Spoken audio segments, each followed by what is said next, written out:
Hello everyone. Before we start, make sure to like and subscribe to the channel and leave a comment with where you're from and what time you're watching. That way, YouTube will keep showing you stories just like this one. Now, let's begin. I used to hitchhike a lot in my 20s. Looking back now, I realize how stupid that was, but at the time it seemed like the cheapest way to get around the country. This first story happened when I was 23, and it's the reason I don't trust quiet people anymore. I was stranded at this tiny gas station about 50 miles outside of Reno, Nevada, middle of nowhere, nothing but desert in every direction. Some asshole had picked my pocket at a truck stop the night before, got my wallet with all my cash and cards. I had a job interview in Salt Lake City the next morning. Good job, the kind that could change my life. And I was desperate. I'd been standing by the road with my thumb out for about 3 hours. The sun was brutal, must have been over 100 degrees, and my water bottle was almost empty. Most cars just flew past without even slowing down. Can't blame them, I guess. Dirty guy with a backpack in the middle of the desert probably looks like trouble. Then this pickup truck pulled over. Nice truck, too. Looked almost new, pristine white paint, clean interior. The driver was a middle-aged guy, maybe late 40s, wearing a plain gray t-shirt and jeans. Nothing unusual about him at all. That should have been my first warning. "Where are you heading?" he asked as I walked up to the passenger window. "Salt Lake City. Got a job interview tomorrow morning." He nodded and unlocked the door. "I can take you that far. Hop in." I threw my backpack in the bed and climbed into the cab. The air conditioning felt like heaven after standing in that heat. The truck smelled like vanilla air freshener and something else. Something chemical, like cleaning supplies. "Thanks, man. I really appreciate this. Name's Jake, by the way." He nodded but didn't offer his name. Just pulled back onto the highway and started driving. I tried making conversation, asked about the truck, about the road conditions, about anything I could think of. He'd just nod or shake his head, never said a word. At first, I figured maybe he was just shy or didn't like talking to strangers. But as the miles passed, the silence started getting uncomfortable. That's when I noticed the phones. He had 3 cell phones mounted on the dashboard, all different models, all buzzing constantly with incoming messages. Every few minutes, one would light up and buzz, then another, then another. The guy would glance at them but never answered any calls or responded to the texts. "Busy day?" I asked, nodding toward the phones. He looked at me for a second, then back at the road. No answer. We'd been driving for about an hour when he took an exit I didn't recognize. The sign said something about a scenic route, but we were getting further away from the main highway. "This a shortcut?" I asked. He nodded, but something in his expression had changed. His hands gripped the steering wheel tighter, and he kept checking his mirrors like he was worried about being followed. The road got narrower and more isolated. No other traffic, no buildings, just endless desert and mountains in the distance. My phone showed no signal. The phones on the dashboard kept buzzing. I was starting to feel uneasy when I noticed something that made my blood run cold. There were Polaroid photos wedged into the sun visor above the driver's seat. I could only see the edges, but what I could see looked like pictures of people sitting in the passenger seat. My seat. I tried to get a better look without being obvious. The photos showed different people, young people, mostly guys about my age. All of them were looking at the camera with these weird expressions. Some looked scared. Others looked empty, like the life had gone out of their eyes. How many people had sat in this exact spot? "So, you make this drive often?" I asked, trying to keep my voice steady. He glanced at me and smiled for the first time since I'd gotten in the truck. It wasn't a friendly smile. We drove for another 20 minutes on roads that got progressively more isolated. No signs, no mile markers, nothing to indicate where we were. The phones kept buzzing, and he kept checking those mirrors. Then he slowed down and pulled into what looked like an abandoned rest stop. Just a concrete picnic table and some broken bathrooms, surrounded by nothing but scrub brush and rocks. "Need to stretch my legs," he said. The first words he'd spoken in over an hour. He turned off the engine and reached under his seat. That's when I saw the handle of a knife. My survival instincts kicked in. I didn't wait to see what he was planning to do with that knife. I grabbed my stomach and doubled over. "Oh God, I think I'm going to be sick," I moaned. "Something I ate earlier. I need to get out." I opened the passenger door and stumbled out, pretending to dry heave. He got out too, still holding something behind his back. "You all right?" he asked, but his voice had changed. There was something cold in it now. "Yeah, just need some air. Hey, is there a town around here anywhere? I think I need to find a hospital." He looked disappointed. "There's a small town about 5 miles back up the road." Just then, a car came around the bend, the first vehicle we'd seen in an hour. I didn't hesitate. I flagged it down, waving my arms frantically. It was an elderly couple from Utah, sweet people who took one look at me bent over by the side of the road and immediately offered to help. "This young man's feeling sick," the driver called out to them. "Maybe you folks could give him a ride to town?" The old man nodded. "Of course. Hop in, son." I grabbed my backpack from the truck bed and got into the car without looking back. As we drove away, I watched the pickup truck in the side mirror. The driver just stood there watching us leave, perfectly still, like a statue in the desert. The elderly couple drove me to the next town and dropped me off at a diner. I called the police and tried to report what had happened, but what could I really tell them? A guy gave me a ride and didn't talk much. Had some photos in his truck. They took down the information but didn't seem too interested. I never found out who that driver was or what happened to the people in those photos. But sometimes, late at night, I think about those 3 phones buzzing constantly with messages. I wonder who was texting him, and I wonder if those messages were about me. I made it to Salt Lake City eventually, caught a Greyhound bus, got the job too, but I never hitchhiked again after that day. If you're still listening, you probably enjoy stories like this. A like or a comment helps keep them alive. The second story happened about 6 months later in West Virginia. I was heading east through the mountains, trying to get to Virginia Beach, where my cousin said he could get me work for the summer. This was before I swore off hitchhiking completely. I'd been walking along Route 119 for most of the morning when this minivan pulled over. Family vehicle, you know the type. Cup holders full of coffee cups, toys scattered around, that lived-in look that says, normal people with normal lives. A woman rolled down the passenger window, mid-30s, blonde hair pulled back in a ponytail, genuinely friendly smile. "Where you headed, honey?" she asked. "East toward Virginia Beach, ma'am." "Well, we're going through Virginia." "Hop in, we've got plenty of room." The back of the van had been configured with extra seating. Dad was driving, Mom in the passenger seat, and 2 teenage kids, a boy and a girl, maybe 15 and 17. They all seemed normal, friendly, the kind of family you'd see at church on Sunday. "I'm Linda," the mom said as I climbed in. "This is my husband Tom and our kids Jessica and Michael." They were heading to visit Linda's sister, she explained. Family reunion type thing. Tom was quiet but friendly enough, nodding in the rear-view mirror when Linda introduced him. The kids were typical teenagers. Jessica had earbuds in, scrolling through her phone, and Michael was reading a comic book. For the first hour or so, everything felt perfectly normal.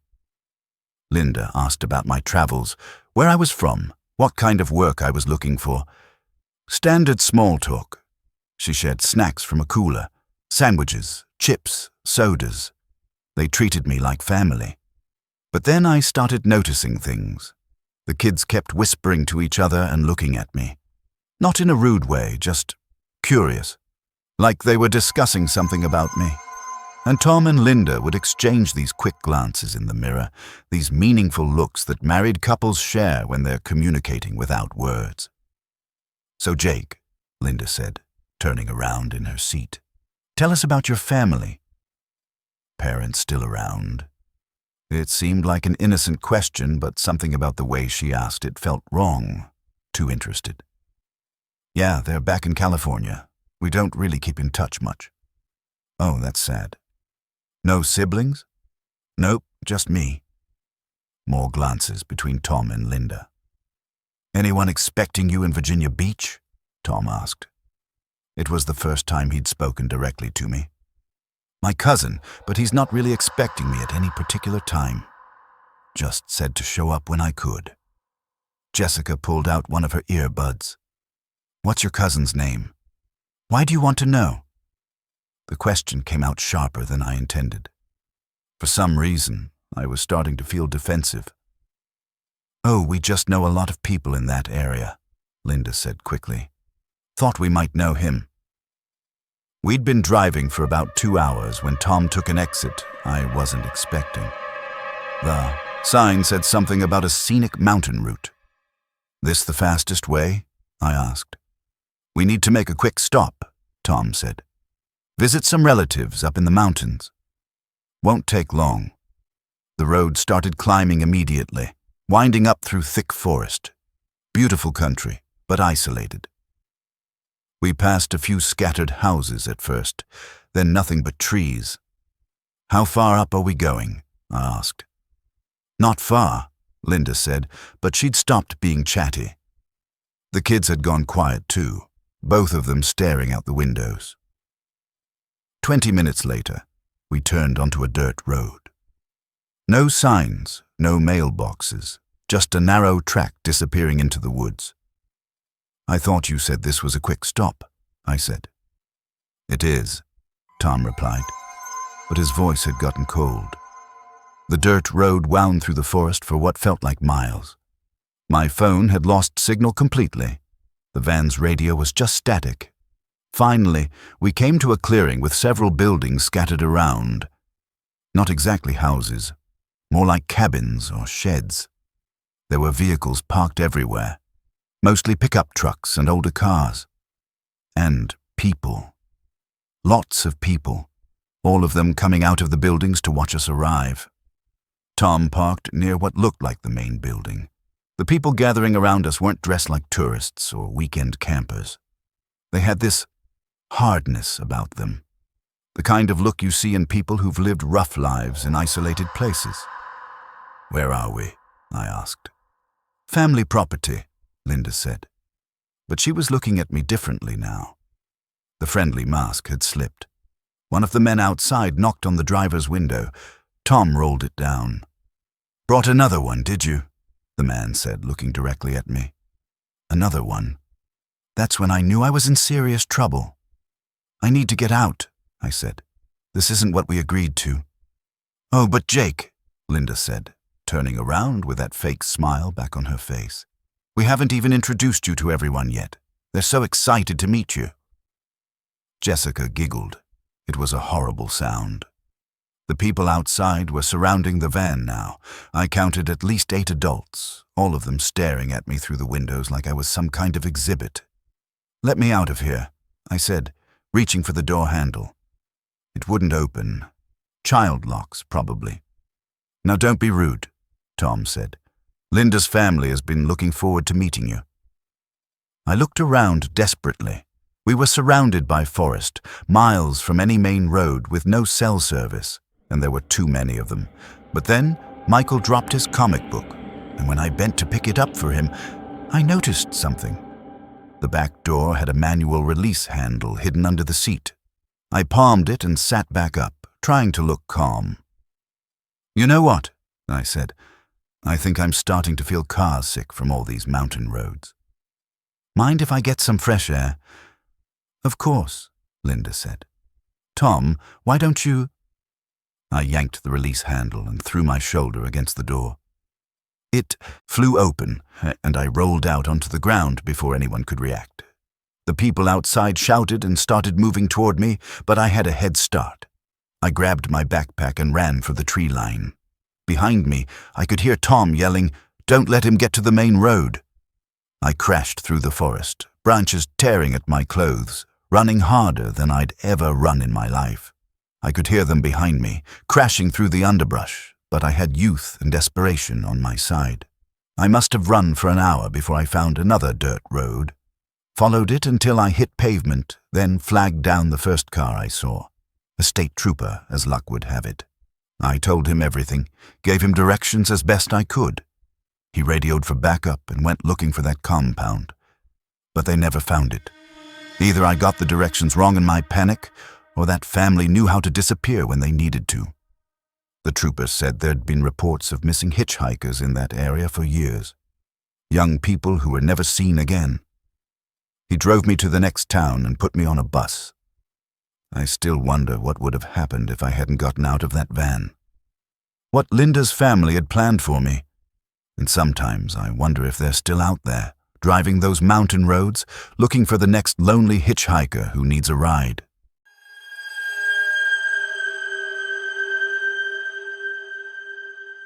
My third story takes place on a long stretch of highway between Dallas and Phoenix. I was 24 by then, and even though I'd had those 2 close calls, I was still stupid enough to keep hitchhiking. I guess I thought I'd learned enough to stay safe. I was wrong. I caught this ride at a truck stop outside Dallas around 10 p.m. The driver was a guy named Carl. Mid-50s, graying beard, looked like he'd been driving trucks his whole life. He had that weathered, road-worn appearance that comes from spending decades behind the wheel. "Where are you heading?" he asked when I approached his rig. "Arizona. Phoenix if you're going that far." "I can take you that far. Climb on up." His truck was impressive, one of those big Peterbilt rigs with a sleeper cab. Clean, well-maintained, CB radio crackling with trucker chatter. Carl seemed professional, experienced, the kind of driver who'd seen everything the road had to offer. For the first few hours, the conversation was normal. He told me about trucking routes, about truck stops and way stations, about the loneliness of long-haul driving. I shared some of my travel stories, the safe ones anyway. "Been doing this for 32 years, he said as we rolled through the Texas darkness. "Seen just about everything you can see on American highways." The CB radio chattered constantly, other drivers sharing information about traffic, weather, Smoky Bears. Carl would key the mic occasionally, checking in with other truckers, but mostly he just listened. Around 2 a.m., when we were deep in the Texas night with nothing but darkness and occasional truck stop lights in the distance, Carl started talking about the darker side of trucking. "You know," he said, his voice getting quieter, "there's things that happen out here that regular people never hear about." "What kind of things?" "Missing people. Hitchhikers who disappear. Lot lizards who vanish from truck stops, and nobody ever reports them missing because they got no family, no connections." I shifted in my seat. Something in his tone was making me uncomfortable. "Sounds dangerous," I said. "Oh, it is. See, the thing about highways is, they're like a different world, different rules. You can make someone disappear out here, and if you're smart about it, nobody ever connects the dots." He reached up and adjusted his rearview mirror, but I noticed he was looking at me more than the road behind us. "Some drivers," he continued, "they develop hobbies, ways to deal with the boredom, the isolation. Some drink, some do drugs, some gamble." The CB radio crackled with a weather report, but Carl turned the volume down. "And some," he said, "they hunt." "Hunt? What do you mean, hunt?" I asked, though I was pretty sure I didn't want to know the answer. Carl was quiet for a long moment. The only sounds were the diesel engine and the whisper of tires on asphalt. Then he reached up to his sun visor and pulled down a small stack of Polaroid photographs. "Want to see my collection?" Every instinct I had screamed at me not to look, but I couldn't help myself. In the dim light from the dashboard, I could see they were photos of people, young people, all taken from the driver's seat, looking down at someone in the passenger seat. My seat. 32 years on the road, Carl said conversationally. You pick up a lot of hitchhikers in 32 years. Most of them are just regular folks trying to get from point A to point B. He handed me the photos. My hands were shaking as I took them. But some of them, he continued, some of them are perfect, isolated, desperate, no family connections, no one who'll miss them if they don't show up where they're supposed to be. The photos showed different people, men and women, mostly young, all sitting exactly where I was sitting, all looking up at the camera with expressions ranging from confusion to terror. How many? I whispered. 17, he said. Over the years. Started about 10 years ago with this kid outside of Denver. Runaway, probably. Nobody ever looked for him. I tried to hand the photos back, but Carl waved them away. Keep looking. Look at their faces.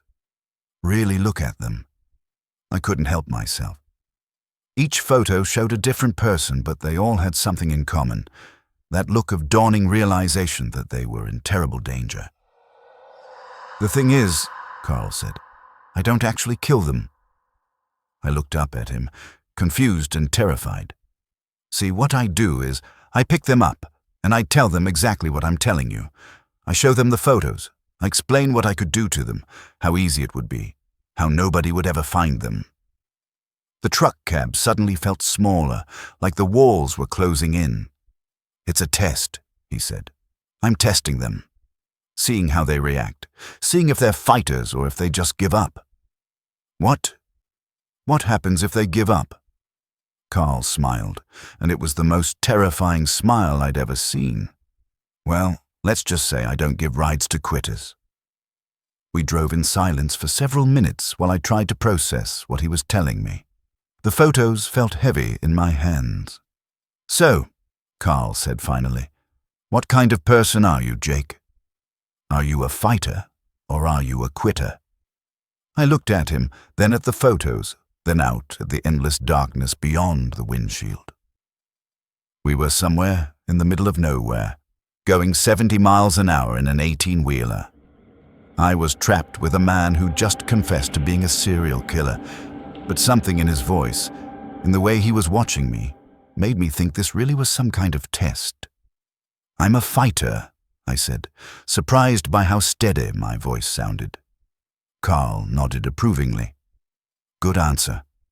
And how do you know I'm not lying? How do you know this isn't just some trucker trying to scare a hitchhiker with made-up stories? I studied his face in the dashboard light, the weathered features, the cold eyes, the way he'd shown me those photos like they were trophies. Because you wouldn't have shown me the photos if it was just a story, I said. He laughed. Actually laughed, like I'd just told a good joke. Smart kid. Yeah, you'll do fine out there. Just remember what I told you about the road. It's full of predators, and most of them don't give their victims a warning like I just gave you. When we reached Phoenix 6 hours later, Carl pulled into a truck stop and let me out. Thanks for the ride, I said, shouldering my backpack. Thank you for the entertainment, he replied. And Jake, next time you're thinking about hitching a ride, remember this conversation. Remember that there are people like me out here. People who won't give you a test first. I walked away from that truck stop and never hitchhiked again. Not once. But sometimes, late at night, I wonder if Carl really was testing me, or if I just got lucky that night. If maybe he decided I wasn't worth the risk, or wasn't the type he was looking for. I kept those Polaroid photos. I don't know why. Maybe as a reminder of how close I came to becoming number 18.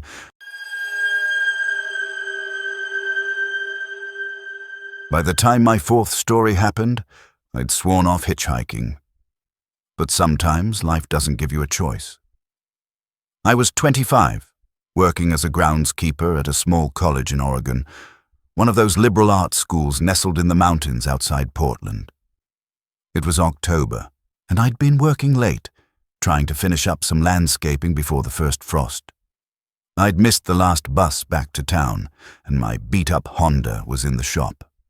The campus was about 8 miles from where I was staying, and it was getting dark fast.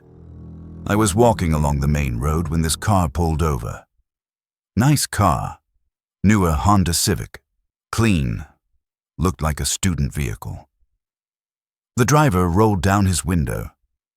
"Need a ride?" he called out. The guy looked like a typical college student. Maybe 22, clean cut, wearing a college sweatshirt. Nothing threatening about him at all. "Yeah, if you're heading toward town," I said. "Hop in. I'm Tyler, by the way." "Jake, thanks, man. I really appreciate this." Tyler seemed normal enough at first. Talked about classes, professors, campus life. Said he was a psychology major, really interested in human behavior. He asked a lot of questions about my job, about the campus, about my background. "So you live alone in town?" he asked as we drove through the darkening Oregon countryside. "Yeah, just renting a room from this older lady." "Family around here?" "Nope, just me. Family's all back east." Tyler nodded thoughtfully, like he was filing away the information. "Anyone expecting you home tonight?" "Girlfriend, roommates." The question felt a little too personal, but I figured he was just making conversation. "Nah, just me." "Why?" "Oh, no reason. Just curious about your lifestyle." As a psychology student, I find people's living situations interesting. We'd been driving for about 15 minutes when Tyler took a turn I didn't recognize. Instead of heading toward town, we seemed to be going deeper into the rural area around the college. "This the way to town?" I asked. "Yeah, it's a shortcut. I know these back roads pretty well."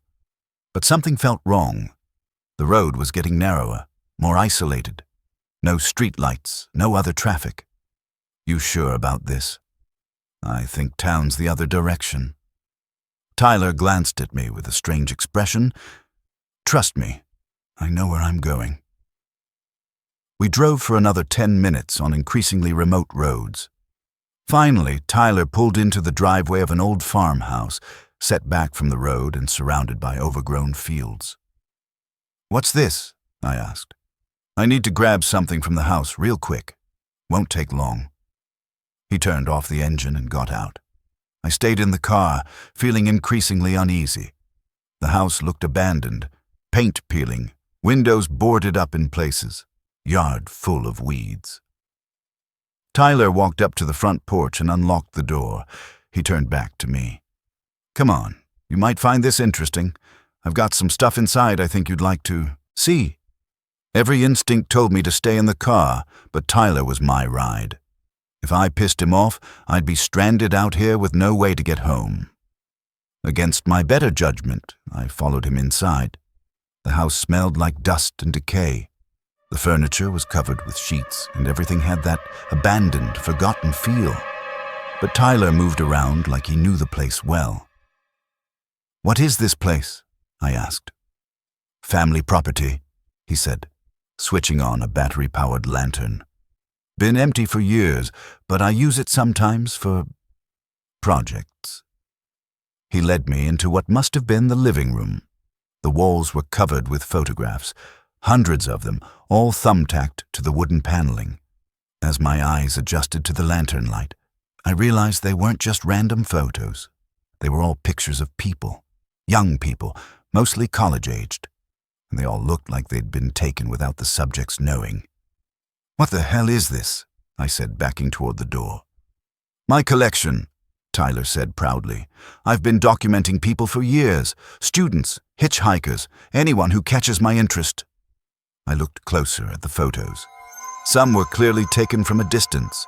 People walking across campus, sitting in cars, going about their daily lives. Others were taken up close, like the photographer had been right next to the subject.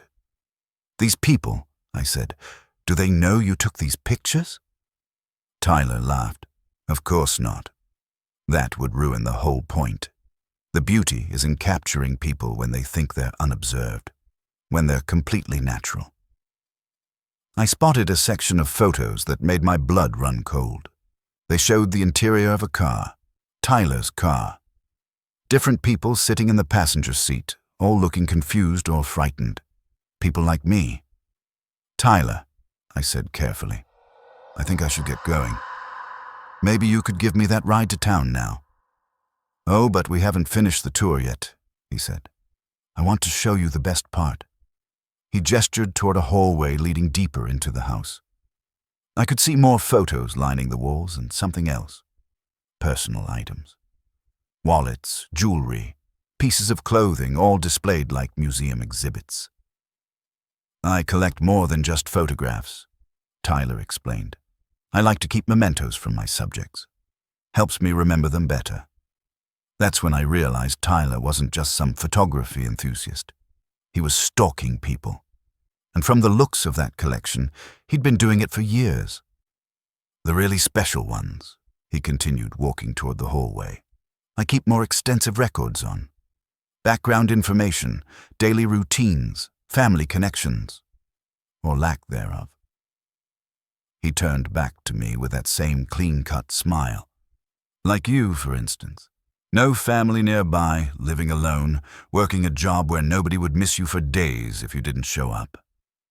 I was already moving toward the door when Tyler reached into his pocket and pulled out a camera.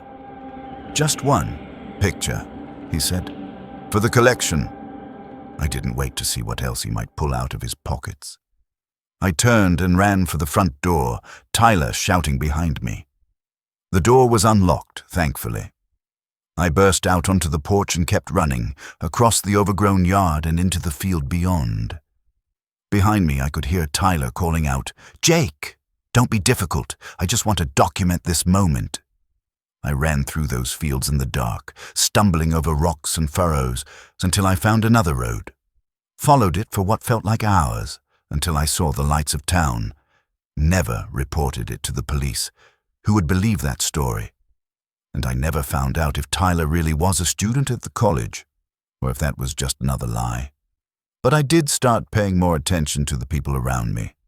Started noticing when someone might be watching a little too closely, following a little too long. Because Tyler taught me something important. Predators don't always look like predators. Sometimes they look like helpful college students offering rides to stranded workers.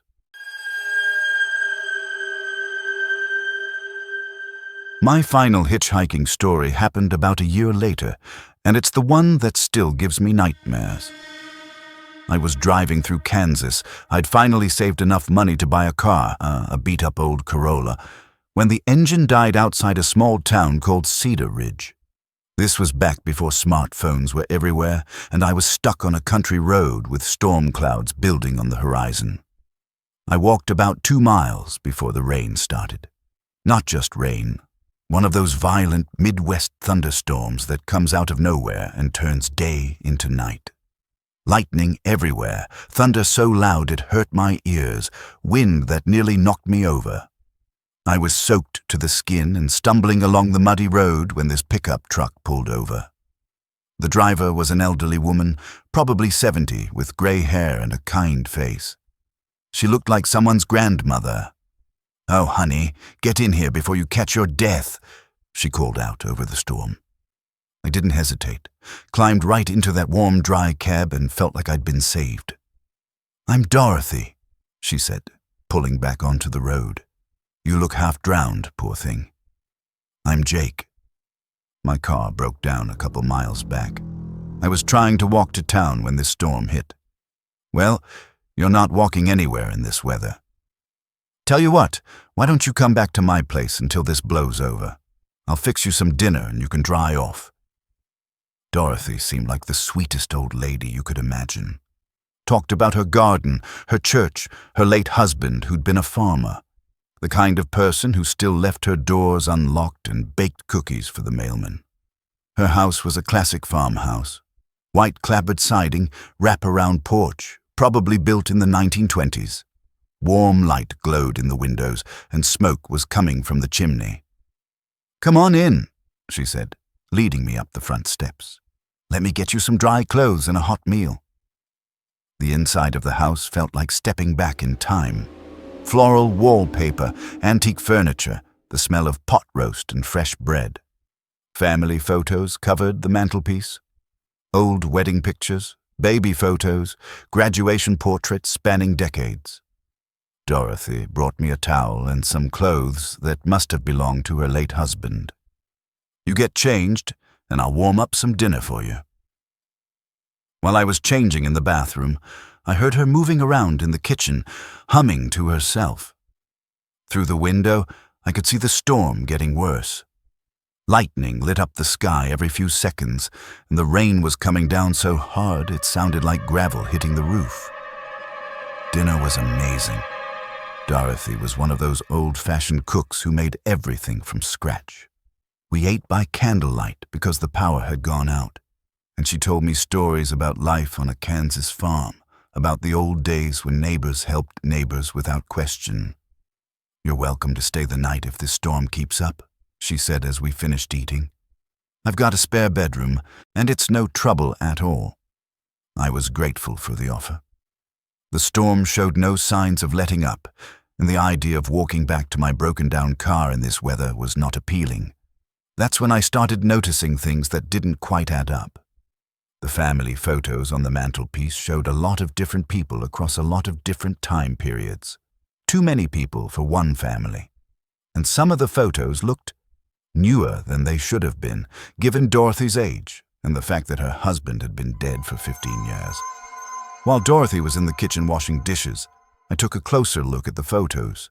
Some showed young men about my age, all smiling at the camera, all wearing clothes that looked like they belonged in different decades, 70s, 80s, 90s, early 2000s.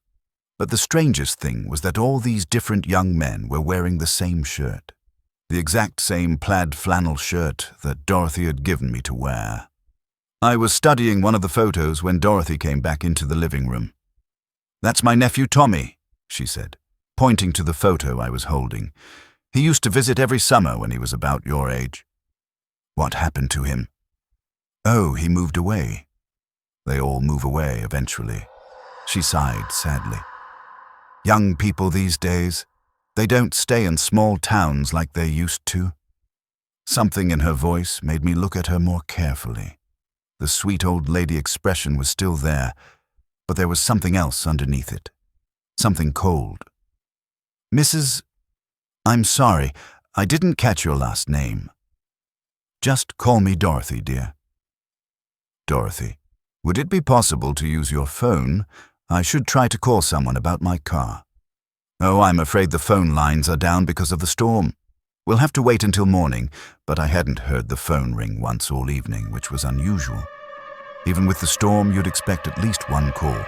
Wrong number, telemarketer, something. "Mind if I try anyway? Just to see if there's a dial tone." Dorothy's smile faltered for just a second. "Of course, dear." "Phone's in the kitchen."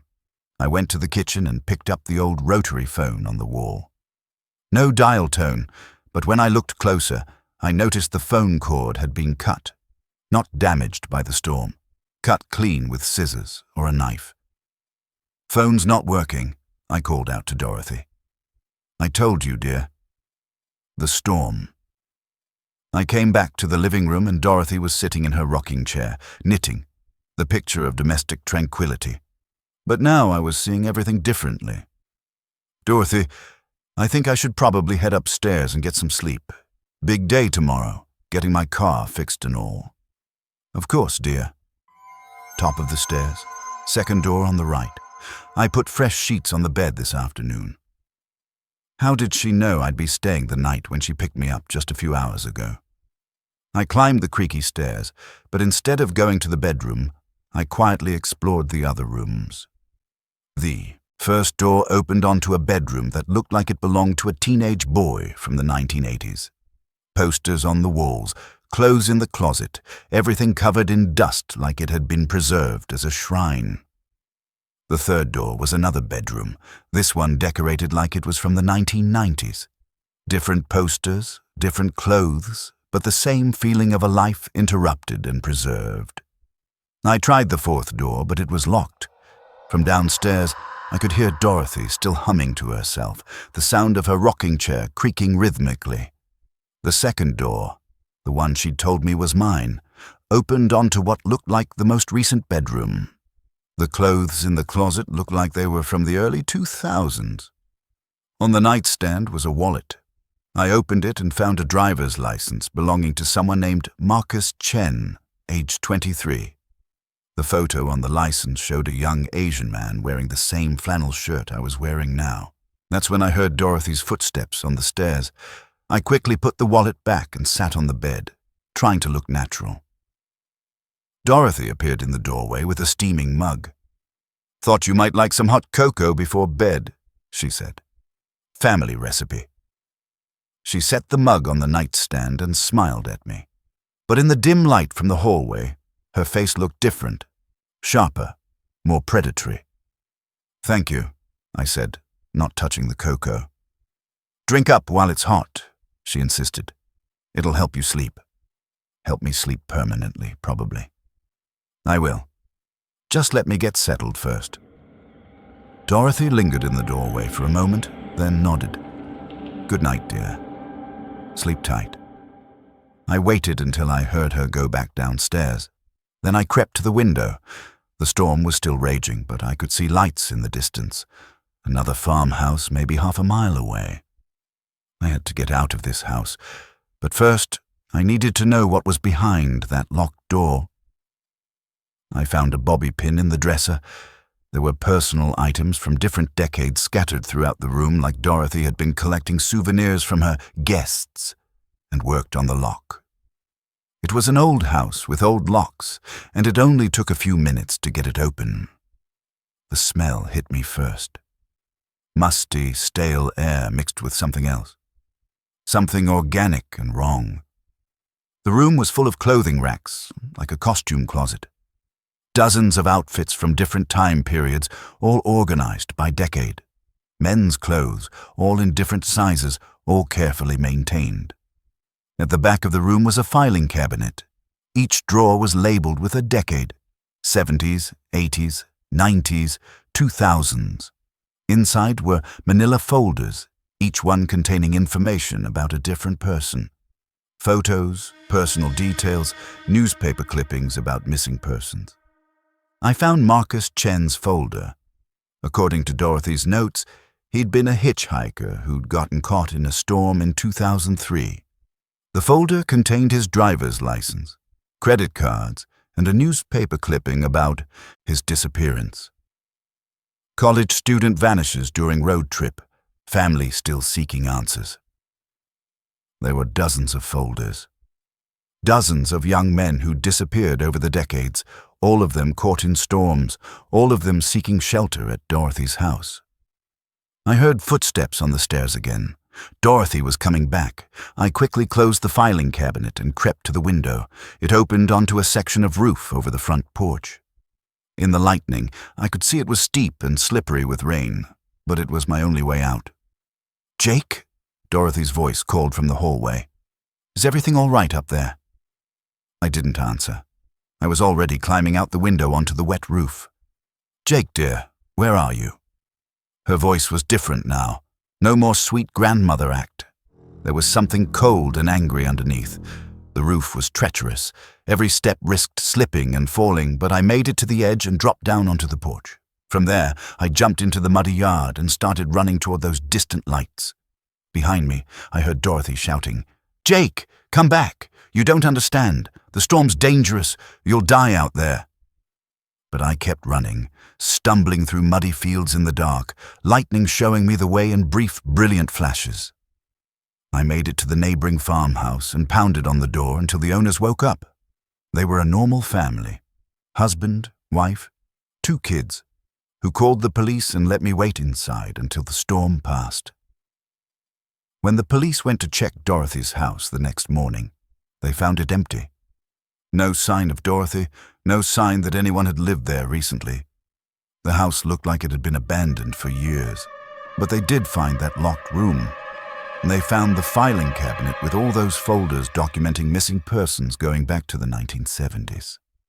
The investigation made national news for a while. Authorities connected Dorothy to at least 23 disappearances over 4 decades. They never found her, though. Some people think she died in the storm. Others think she moved on to a different state, a different house, a different identity. I think she's still out there somewhere. Still driving those rural roads during storms, looking for stranded travelers who need shelter. I don't know what she did with all those young men over the years. The police never found any bodies, never found any evidence of what happened after she lured them to her house. But I know I came closer to finding out than I ever want to think about. And I know that if I hadn't found that filing cabinet, if I hadn't climbed out that window, my driver's license would probably be in a folder labeled 2000s right now, filed away with all the others. Sometimes, when I'm driving through rural areas during thunderstorms, I think about Dorothy. I wonder if she's still out there, still picking up stranded travelers, still offering shelter from the storm. If you're ever caught in bad weather on a country road and some sweet old lady offers to help you, just remember my story. Remember that predators come in all shapes and sizes, all ages and appearances, and remember that sometimes the storm outside isn't nearly as dangerous as the shelter being offered. After these 5 experiences, I never accepted another ride from a stranger. I bought a better car, started carrying emergency supplies, learned to be completely self-reliant on the road. But the memories of those rides still haunt me. The silent driver with his collection of photos, the family who hunted hitchhikers in the mountains, Carl the trucker with his twisted tests, Tyler and his obsession with documenting victims, Dorothy and her decades of hospitality that turned deadly. They're all still out there, probably, still driving those lonely highways, still looking for people like I used to be. Desperate people, isolated people, people with nowhere else to turn. If you're thinking about hitchhiking, or if you're someone who picks up hitchhikers, remember these stories. Remember that the road is full of predators and victims, and sometimes it's hard to tell which one you're dealing with until it's too late. The highway can be a dangerous place. But the real danger isn't the road itself. It's the people you meet along the way. Thanks for listening. If you made it through all 5 stories, you're probably the type who enjoys walking a little closer to the edge of darkness. Just remember, some edges are closer than they appear. And sometimes, when you're staring into the abyss is staring back from behind the wheel of the car that just pulled over to give you a ride.